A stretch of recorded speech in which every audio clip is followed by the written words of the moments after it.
साहब पॉलिटिक्स चल रही है साहब, जुबली हिल्स और गोशा महल को लेकर, इस पर क्या कहेंगे सर? कांग्रेस ने कई आरोप लगाए हैं आपके ऊपर। नहीं, फ्रस्ट्रेशन में है, बुजदिल है, मायूसी छा गई उन लोगों में और उनको नजर आ रही है अपनी शिकस्त।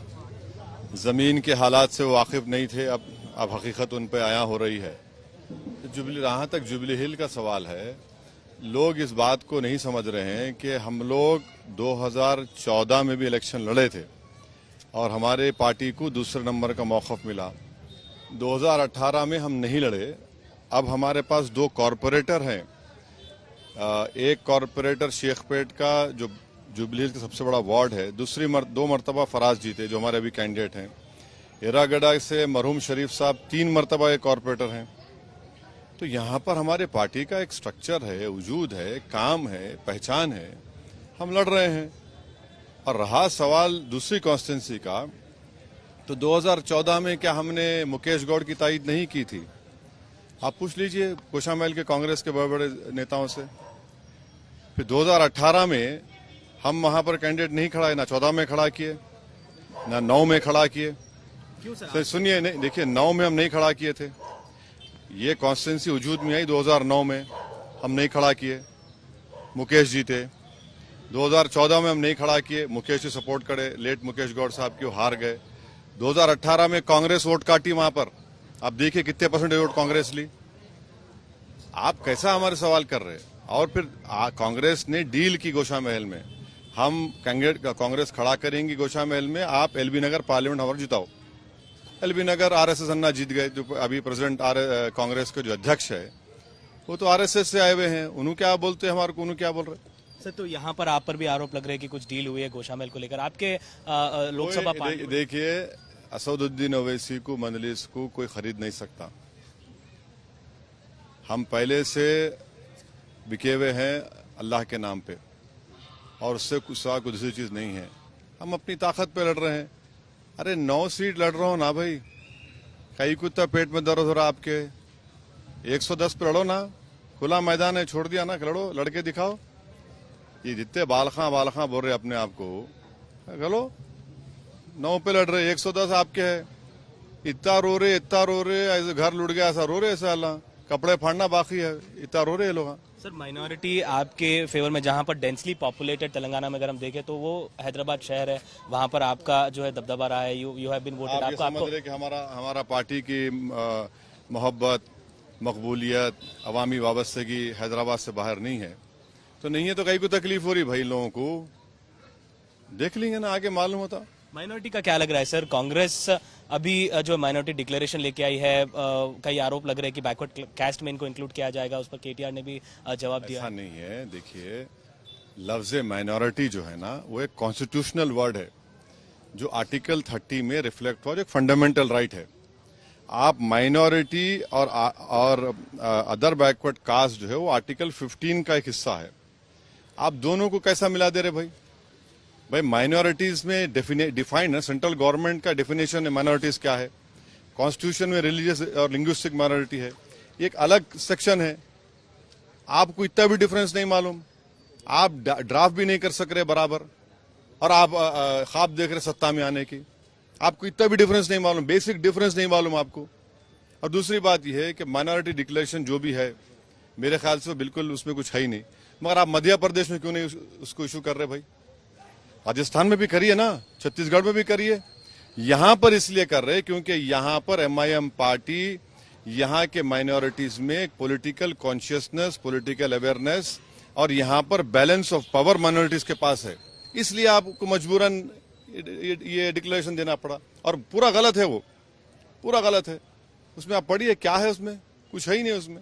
सर आपके हिसाब से क्या लग रहा है सर, माइनॉरिटीज का किस तरफ रुझू हो रहे हैं और आने वाले चुनाव में क्या होगा सर?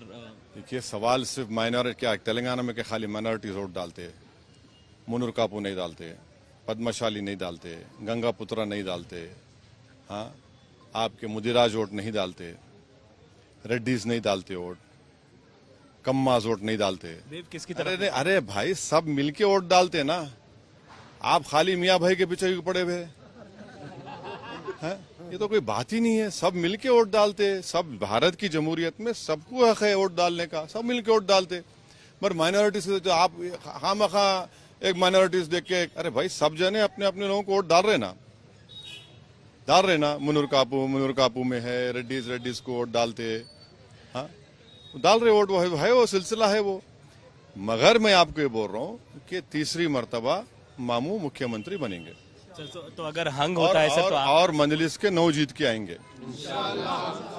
तेलंगाना की अवाम इतनी बाखबर और बाशऊर है कि आप जैसा बोल रहे, और ये जो हंग की बात कर रहे वो आरएसएस बीजेपी कर रही, और आरएसएस अन्ना कौन है? कांग्रेस के अध्यक्ष है।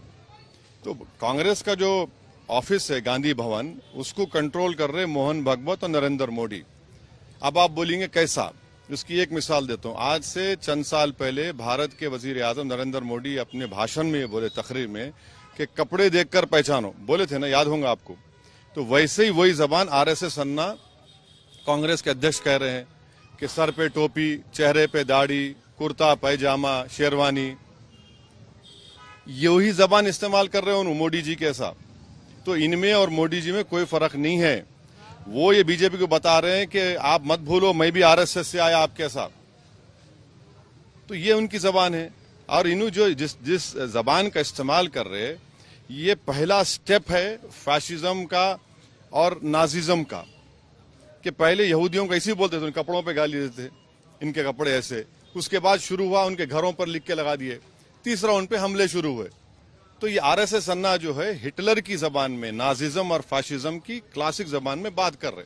सर आरोप ये लग रहा है कि योगी के जो खास एमपी है या अमित शाह के जो खास एमपी है वो आपसे घर पर आके मिलते हैं, उनके साथ आप कर्नाटका प्रचार के लिए भी। मैं आपको बोल रहा हूँ ना, अगर कर्नाटका के इलेक्शन से पहले ये आरएसएस अन्ना को उनके राहुल से पूछो किसको भिजाए थे दिल्ली को मेरे घर को, उन्हें पूछ लेना पहले।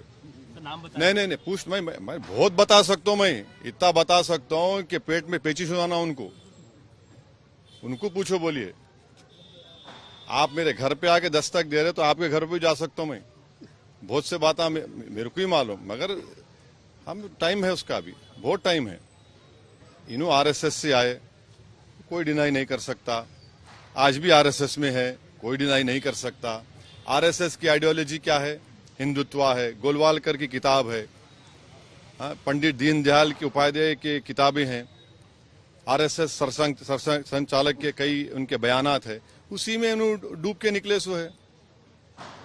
मेरे घर को आए थे, मेरे घर को कौन आता बाबा? मेरे घर को है ना, हाँ इंदिरा गांधी आई थी हमारे पास। कई को आई थी? शिवशंकर साहब के इलेक्शन में शेरवानी माँ भी थी। न्यूक्लियर डील में कौन सपोर्ट करे? तो इन्हों जो है जरा परेशान है आरएसएस अन्ना जरा। अब जमीनी हकीकत मालूम हो रहा उनको। कोडंगल में उनको दिख रहा जमीन हिल रही जरा।